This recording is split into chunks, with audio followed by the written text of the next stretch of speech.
oh, religion needs to go if we ever want to progress to man. But what they never really want to address is that those who are in the upper echelons of power, the true elite, they are religious, and their religion is this occult religion. And like you said, they do believe of the coming of this Maitreya figure. I mean, how can we get around that? How can we relate to people that, hey, even if you're not religious, even if you're secular, you don't subscribe to Christianity or Buddhism, or you're not a Muslim or a Jew, you know, how do we get to those people that this is what they believe?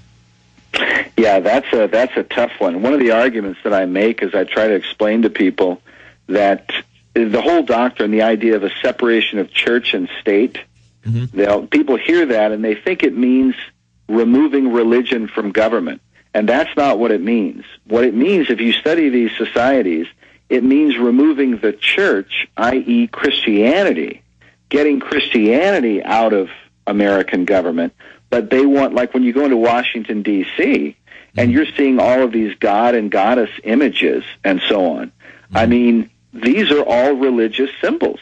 Yeah, it's including the goddess Persephone, which is on the top of the Capitol building. A lot of people don't even realize that. Right. You go out in front of the courthouse, they had this big deal in front of courthouses, right, getting rid of the Ten Commandments in front of the courthouse. But right next to the Ten Commandments, they have a statue of Themis, the blindfolded goddess holding the scales. That's the ancient goddess of justice.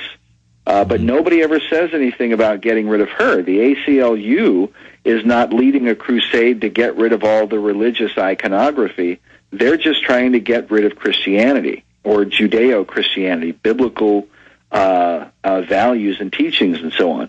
But all of the pagan stuff can remain. You know, the all-seeing eye stays on the dollar bill. The Washington Monument's not going anywhere. Nobody's ever threatened the Statue of Liberty, even though Lady Liberty is based upon the Babylonian mother goddess of the ancient world. All of these are religious icons. And what they're doing is they're supplanting, they're getting rid of, just as they got rid of the teaching of creation in our schools, and then they put in this ancient Hindu belief about reincarnation, but they call it evolution, right? And they call it a science. And now that's what they're teaching in our schools. But evolutionary teaching doesn't have any scientific basis to it if you study it. It's all based in the ancient Hindu, Eastern mystical view about how, you know, man begins as a tadpole or something, comes back as a frog, comes back as a goat, a dog, etc., and so on. And he's continually evolving upward toward godhood. That's where all of this stuff goes. And it is really what they believe. And they believe this is the true religion of the universe, as it were. And that anything that you're taught in the Bible is a counterfeit, or that it's been misunderstood by Christianity, as it were. So that's the real enemy for them. Go ahead. No, I was going to say, you know, one of the things, just to support something that you guys talk a lot about, the idea of, you know, Alex Jones says it's not about left or right, and I couldn't agree more.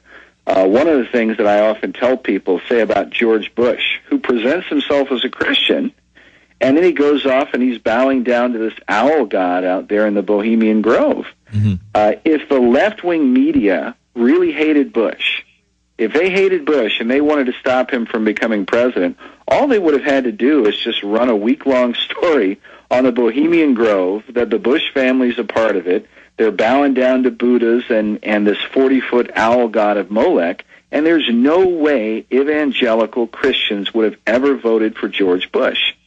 They would have never voted for him. And so, you know, the manipulation does happen on the left and on the right. And it's like Jesse Ventura says in that clip you guys have, that it's like professional wrestling. You know, they're putting on a show, but they're not telling you all the things that they could tell you.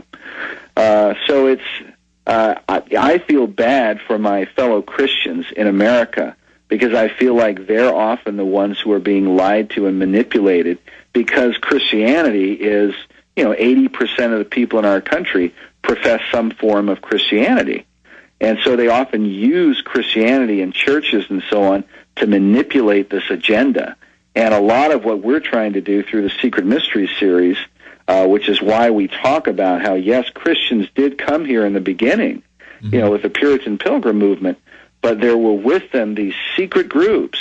And as Manly Hall says, they reclothed their pagan ideas in this garment of Christian phraseology, but the reason was so that they could manipulate the Christian population to carry out their secret agenda.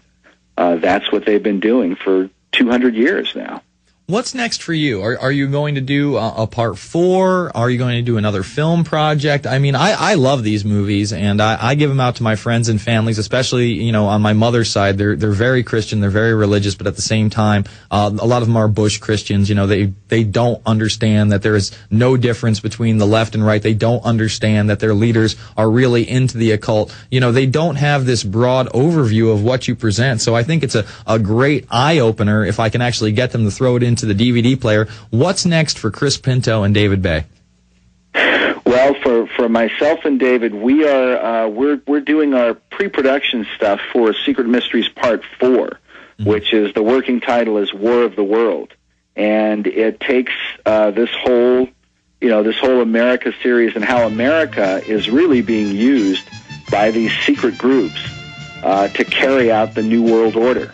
And, excellent. We'll come back. We're going to talk about that more on the other side. It's the Alex Jones Show. I'm Jason Bermas. Folks, here I am wearing my Bohemian Grove trap skeet hat that somebody sent us, and next to me is the Annal from 1987 to 1996, and if we zoom in on that, we had a caller yesterday, Chris, that was questioning how could Alex Jones possibly get into the Bohemian Grove, and he was insinuating that Alex was a member and it was all a conspiracy and blah, blah, blah, blah. The truth is, in the early 80s, they did do some mainline reporting on the Bohemian Grove, and we have those clips. They're going to be in my next film, Invisible Empire, which really goes over this globalist New World Order agenda. Tom Brokaw talking about it, ABC News talking about it. But in the Annal, I want to just show this on the prisonplanet.tv really quick, and we'll zoom out from it to see what other characters are here. But you have a news reporter sitting here, and he's also a cartoonist. And he's drawing a picture, and if you missed this, if you're listening, go check it out on YouTube later. He's drawing... He's pretending he's doing the news, but there's the thought bubble behind him, and he's in a robe and he has a candle. He's a member of the Bohemian Grove, and he's basically talking to everybody. Zoom out a little further and let's see who our good friends are above him. Oh, look, it's Newt Gingrich and George W. Bush and George H.W. Bush, the very good Christian men. Unbelievable. What do you say to those kind of critics that, they think that everything's a conspiracy? They think because Alex was able to get into the Bohemian Grove, he must be a member or a Vatican assassin. I mean, to me, it's just ludicrous. But to the outsider looking in, how do you explain to him, that's not what happened? Well, I would, we've dealt with some of those people as well. We had a woman call and accuse us of being controlled by radical Muslims and left a message on our machine because in our documentaries we hadn't mentioned Islam or something. I mean, some people do. I think Alex Jones and you guys, you do a great job because you're very careful to document the things that you're talking about, and we try to do the same thing in our films.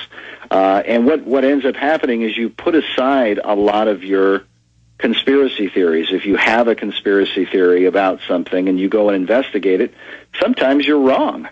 Sometimes you had an idea about something and it just wasn't the right idea. But I think that's why it's so careful to document your evidence. But those kind of accusations against Alex, I've seen them against my partner, David Bay.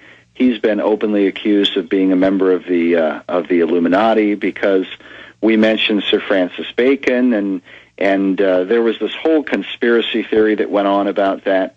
I think it just kind of comes with the territory, and so we encourage people to be careful, to prove all things, as the Bible says. We're Christians, and we admonish people. The Bible also says, "Accuse no man falsely." So we try to refrain from that and just encourage people to seek the truth, and we try to present as much documentation as possible to convict people so that they would go and conduct their own investigation.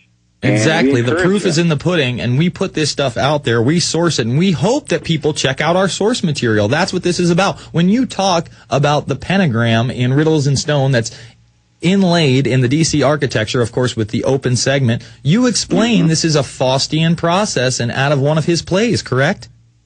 Absolutely, and we show that it's mentioned by a very high-ranking Mason, Goethe, the famous German writer, in Faust, and he's publishing this broken pentagram in Faust during the same time period that Pierre L'Enfant is doing the street design for Washington, D.C. Chris, thank you so much for joining us. The series is Secret Mysteries of America's Beginning, The New Atlantis, Riddles in Stone, Eye of the Phoenix, and look out for Part 4, hopefully in the coming months. They're in pre-production now, but I'm sure it's going to be another bang-up video. We'll be back after this. We've got Alan Watt for the